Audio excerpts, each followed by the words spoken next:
Hey guys, if you're new here, I'm Yeya, and today we'll be doing a sit down favorites, things I've been loving, watching, using, and that's about it. So without further ado, let's dive in. Okay, so let's begin with my favorite category, film and TV. To start with, I want to talk about Mystic Pizza, which is a film I recently watched. I tend to watch it once a year, typically around this autumn fall season, and I really love it. It's with Julia Roberts and it's from 1988. It's about three girls living in Mystic, Connecticut, and they all work at a pizza parlor. It's about the romantic relationships that each of them have, but also like the relationship between these three girls. It's just so well done. I think the dialogue is really good, it's snappy, and those 80s and 90s films that have this beautiful like texture in the cinematography, the grain, even the texture of the sound and like the audio. It's an 80s film and it's really, really cozy.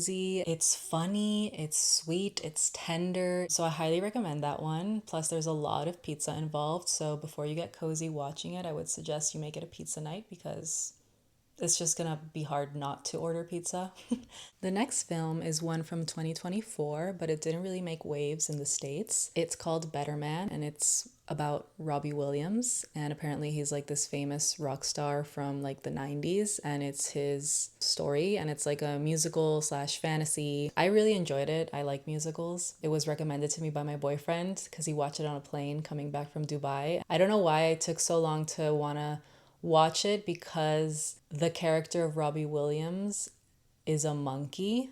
And I know that sounds warped, but like the protagonist in the whole film is a monkey. It's a man, but like it's a monkey. It's kind of crazy. It took me a minute to get into it from that angle because I'm not really into animation necessarily. Like I don't veer towards it when I'm alone. I'm looking for what to watch. So I think that's why it took me a long time to like press play. But oh my God, it was so beautiful. Like there's a lot of like suffering and like he goes through like, substance abuse and that sort of rock star issues, but the ending is really beautiful and the message is really profound. Plus the music is really good.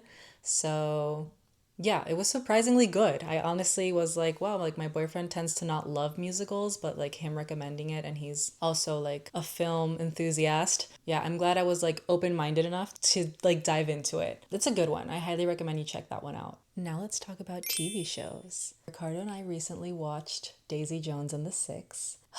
It's a TV show from 2023. It is so freaking good. Oh my God. I had forgotten how good it was, how juicy it was. Like the drama's on point. Bear with me. Like, bear with me. You need to get through the pilot. The pilot feels like either poorly directed or there's a lot of overacting. Please push through the pilot episode and watch the whole series. It's a limited series, mini series, however you want to call it. I believe it only has 8 or 10 episodes. So the plot itself is based in the 70s. It's basically a band that goes from obscurity to fame, like all the drama that ensues in their romantic relationships between themselves as like bandmates. Plus the soundtrack is really good. Like the music they created for this fictional band is really good. If you're into like that 70s vibe, LA, all that jazz, it's a good one. So my next show I'm gonna recommend, and I'm not gonna get tired of recommending it, is Gilmore Girls. I'm rewatching it for the millionth time this season, and it's hitting. Like after a really long day, just putting on Gilmore Girls, which is from like the early 2000s.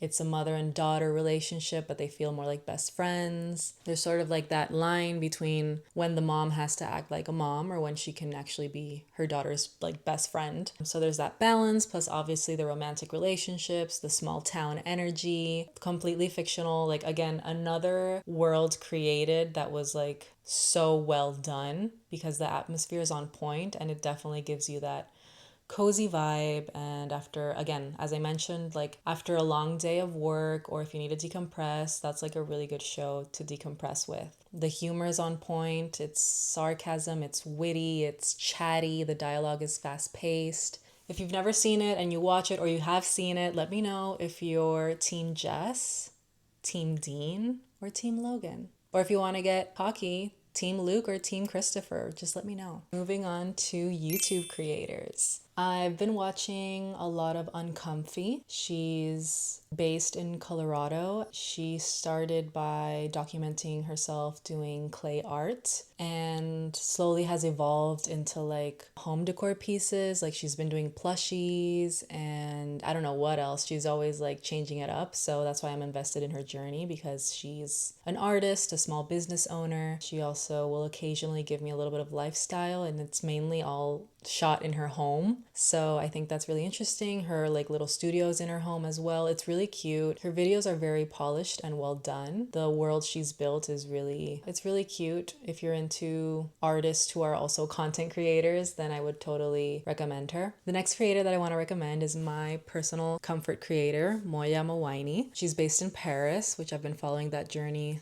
for a while now. I honestly found her last spring, and then I was just like catching up with all of her vlogs since then, and now I'm finally up to date. I didn't watch her Dublin diaries because I feel like she's like too much of a kid in those, and like those I'm not really invested in like that beginning of her journey, which are like her college years. I'm more invested on the fact that she's like living off of being a creator, and it's all within this world of beauty and aesthetics that she's created. So that's sort of why I consume her. The visuals hit, and I'm a very aesthetic person. She's very thoughtful and intentional when it comes to how she dresses, the pieces she's gonna add into her apartment, the B-roll she shoots around Paris. So that's my personal favorite comfort creator. I would totally recommend her because she brings me a lot of peace. Okay, so my next category is household items. I'm currently really hooked on these candles. The brand is Fontana Candle Co. From the trio that I purchased on Amazon, these are the two that like vibe with me scent wise and actually smell like something sweet and delicious and cinnamony and blah blah blah. So I like them. They're non-toxic, they're made safe certified. I don't feel like I'm inhaling something that's going to my lungs that's gonna like in the future whatever or that's going to my brain. Like these are actually safe. The only thing is that the wick is wood. So every time like you finish burning it for whatever hours, the next time you turn it on, you should like cut it down a bit. And also because it is wood, you have to have like a window slightly open somewhere if you can, because if not, you're just like inhaling burnt wood. When I turn them on, I always have them near a window. I'll open the window just like ever so slightly, like 3 inches or more, whatever, but the living room ends up smelling of the candle. So for me that was important because I come from purchasing a lot of candles, and mainly the really expensive ones from Anthropologie, and those aren't good for you, and I didn't know that. And so yeah, finding this particular brand and knowing that what I'm inhaling is safe for me, yeah, this was a win for me. None of this is sponsored, by the way. This is just like good shit that I like to recommend. I'm gonna leave the link below in my Amazon storefront in case anybody wants to check them out. Maybe just order one and not the bundle, but those 2 scents, totally recommend. Okay, so this next household item I want to recommend is this chrome lamp. I fucking love it. It's so aesthetic. It looks so cute in any corner of the house.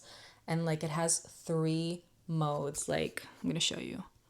Like first, second, third, and then you just turn it off by keeping your finger on it, and then it's off. And it's rechargeable, which I love, and it's also cordless. So if I'm doing like brand collabs and I want to include a lamp on the floor or like on the bed or whatever, this is the perfect aesthetic lamp.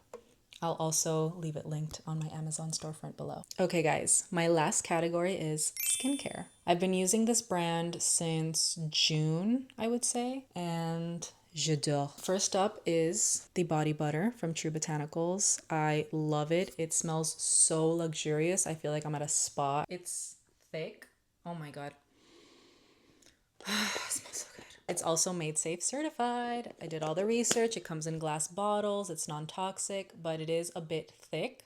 So try to like, if you purchase it, try to like wear it when you're still a little bit moist post shower, and then it'll just like slide on really nicely and absorb really beautifully into the skin. So this Pure Radiance body butter is the shit. I always smell amazing after I wear this. It's only on their official website. It's not on Amazon, unfortunately, but that's what's up. All of their products are non-toxic. I've been layering the True Botanicals Chebula Active Serum on my face every morning, and I'll add their vitamin C booster powder. Mix it in your hands and then it just pat around your face. The vitamin C is for any dark spots you might have, for any discoloration, etc., etc. And then the Chebula Active Serum, they sell it like it's the Botox in a bottle, to put it in those terms. So far, I mean, I'm only 31, so I'm not really like, I don't see any difference necessarily. I just know that like it's maintaining my like plumpness and my luminosity, to put it in those terms. So these two are really nice. Moving on to my last product, it is the Ginger Turmeric Hydroglow Cream. J'adore. It is goopy, it is light, it leaves you like super luminous, plus it smells delicious. That's sort of the texture of it. So it's a little, like, it's not thick, it's kind of watery, but it stays on nicely. And this one I'll wear throughout the day.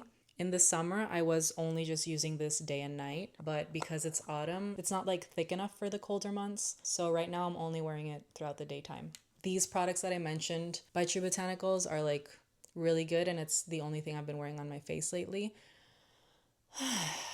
God, I got too excited recommending these products. But anyways, if you're interested in any of those, I will leave them linked in my Amazon storefront as well. Okay, so adding in another category, we're getting a bit more comfortable. Music-wise, I've been listening to my sister's playlist on Spotify, No Direction Home.